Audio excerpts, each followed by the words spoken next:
In 1975, Dutch jazz rockers Bonfire released their singular album, Bonfire Goes Bananas, on EMI, and from it, the track Delirium.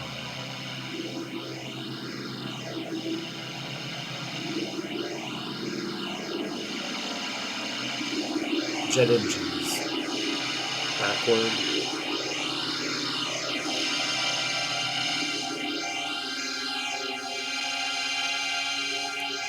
Spaceships.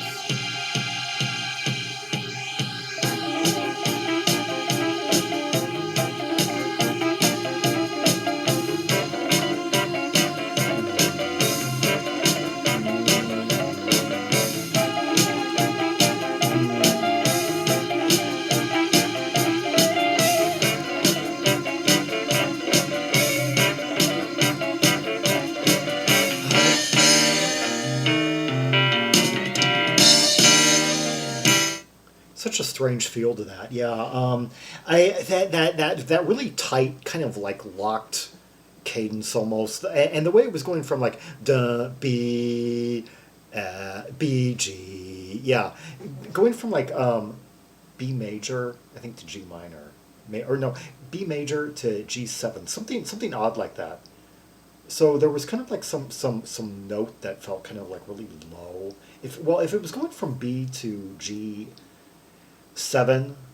there would technically be a tritone kind of buried in there. Yeah, and and the way it started out, coming out of that spacey sound, the way that when the beat first entered, it almost sounded kind of disco-ish for a brief second, and then those really staccato, quirky keyboards came in, like doubling up with that staccato guitar, I believe.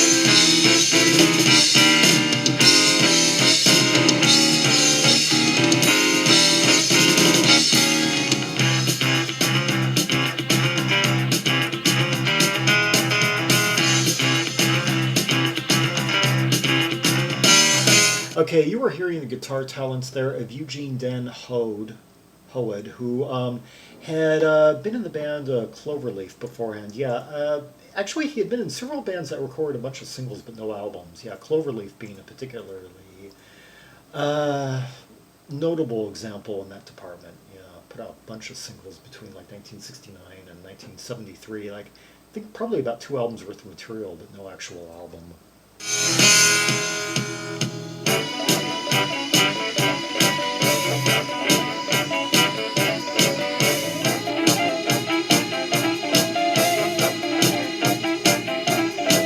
That is one very unique riff right there. It's just the staccato quality, like on several levels. I think it's both maybe the mixture of both the kind of like walloping, uh, like measure of it, and with the really tight notes, like almost like no sustain. The sustain factor is being provided by that spacey keyboard behind it all.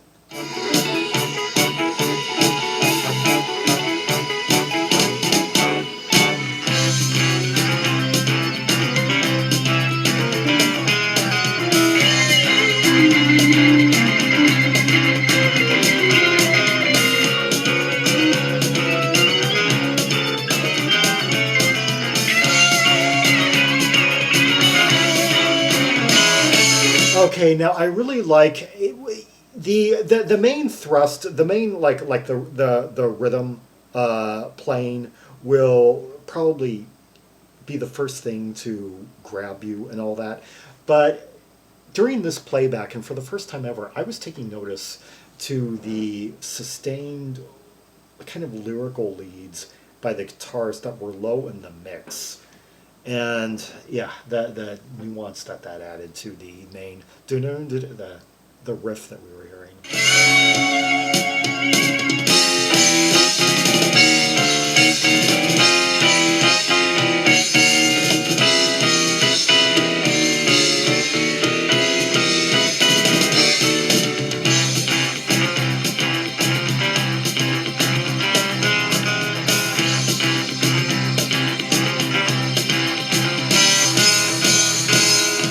was going 1, 2, 3, 4, 1, 2, 3, 4, 5, 1, 2, 3, 4.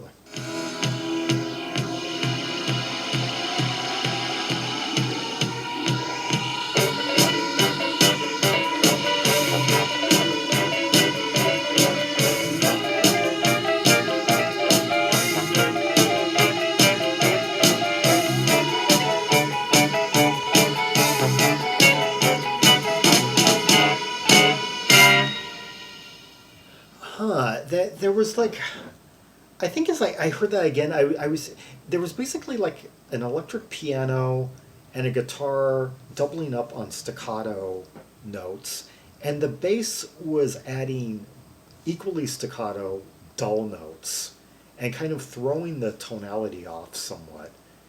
And as that spacey synthesizer played in the background. Yeah.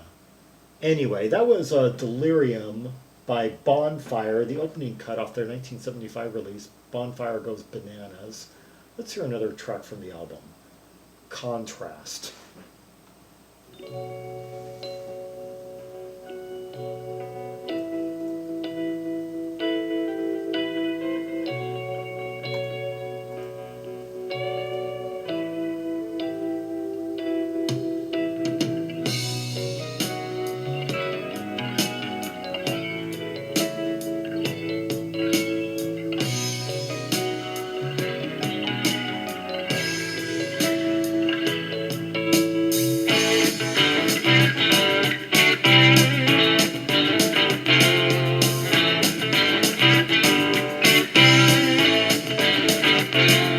Okay, before we tightened up and got all kind of rocky here, it was starting to sound like Happy the Man, or perhaps Gothic.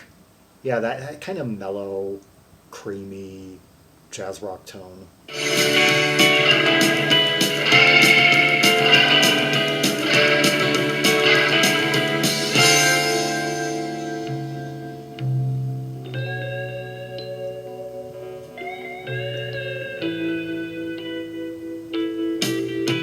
This is why they call it contrast.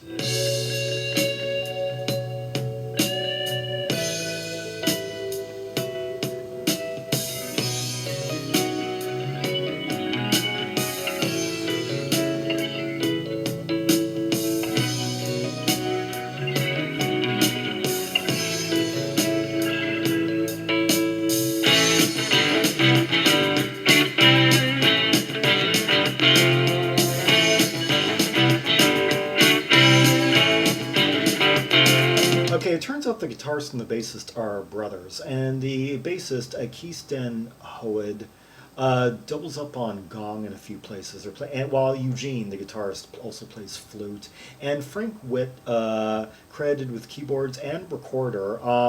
One of his only credits, yeah.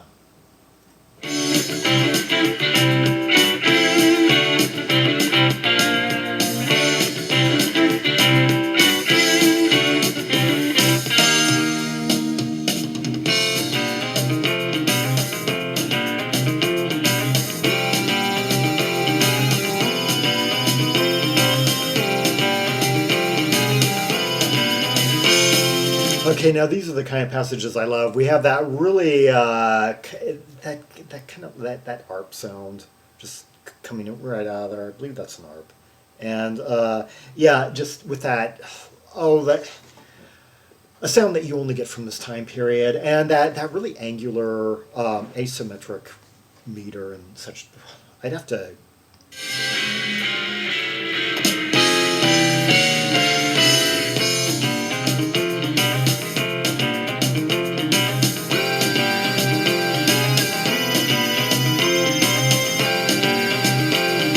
Trying to count it. Once again, I'm having a hard time finding the beginning and finding out if I should be counting it like 1, 2, 3, no, or 1, 2, 3, 4, 5, 6. I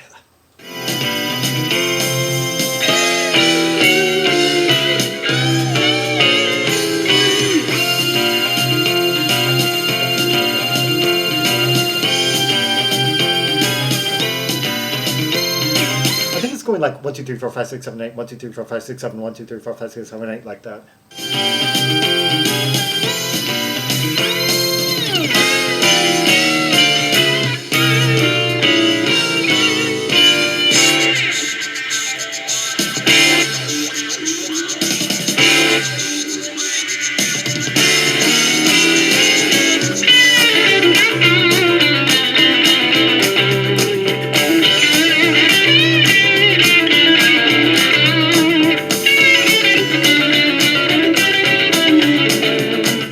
Okay, now here as the guitar kind of like wails over those like faint Fender keys underneath it, yeah, and oh god, I love that preceding passage.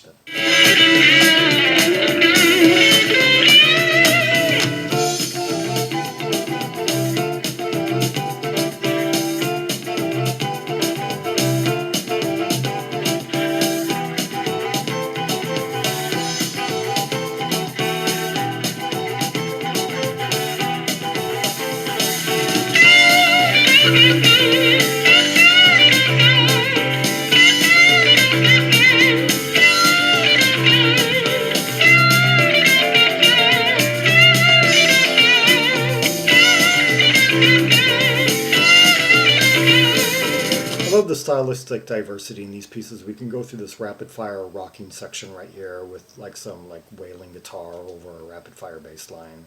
Whereas like a moment ago, like a few minutes ago anyway, uh, we've basically gone from a very soft pastoral section in the vein of certain other acts I've mentioned to this really jagged section with some odd noises and such. And then here we are in kind of a section that could almost be lifted from a conventional like rock track of the era.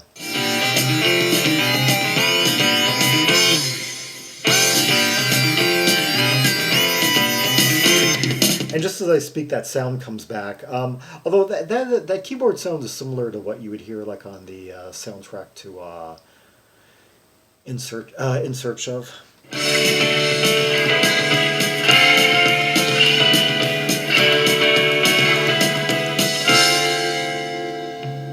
Come to think of it, that may be similar to or the same kind of keyboard that was used on the Rockford Files.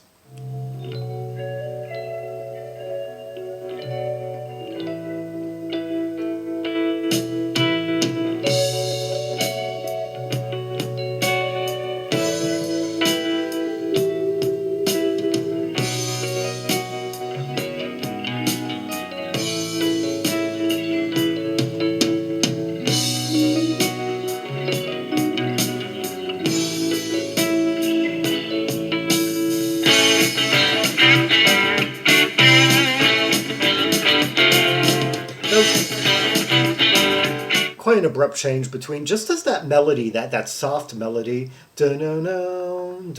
just as it was starting to sink in, they go into this kind of like non sequitur movement. I guess I could have had that softer melody develop or repeated a few more times, developed a bit more, maybe pivoted into this section less jarringly. Well, they don't pivot; they just go boom right into the. Yeah, I could have had some pivoting there.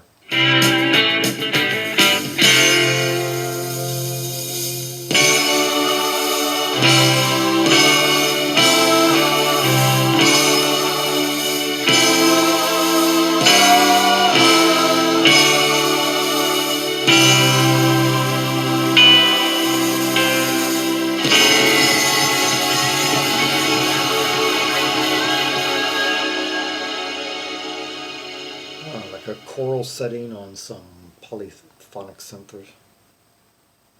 Yeah. And anyway, yeah, that the criticism I had was basically just I know that the whole point of the track was contrast and to really mix things up, but I felt like that one soft melody just didn't have enough room or time to breathe.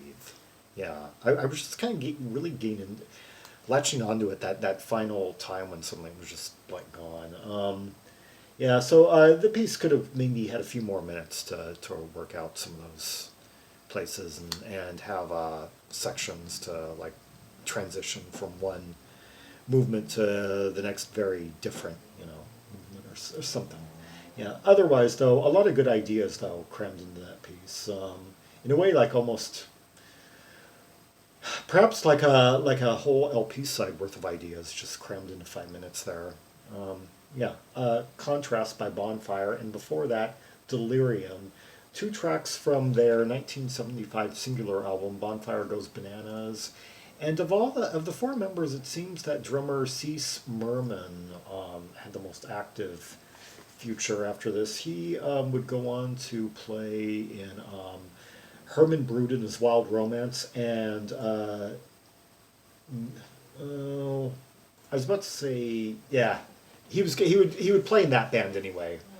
Um, and yeah, and another band that had the same name of a different band that and so had me confused for a moment there. But anyway, yeah, Bonfire, one of many great jazz rock bands from Benelux to record like one out one album in their case. There were all these bands that recorded either one album or two albums between like 1974 and 1977 from Benelux. Well, like Bonsai, who I did a few months ago. There's some parallel here, except they had some lyrics. But the similar like quirky nature and an influence of Canterbury, mixed with some European elements and such. Yeah. For more rubies and sapphires from the Bonfire album, see the directory of albums by Dutch artists linked in the description below. Like and subscribe, follow me on social media, share the video, and leave a comment if there are any observations you have about the two tracks we just heard. The interplay, the layers, the intensity, the harmonics, the counterpoint, the sections, the composition, the contrast between slow and fast passages and spacey ones and quirky staccato ones. Yeah, who had the best solo? What was the best moment? And until next time, this is Zaragon, the world's most ear travel maximalist, signing off.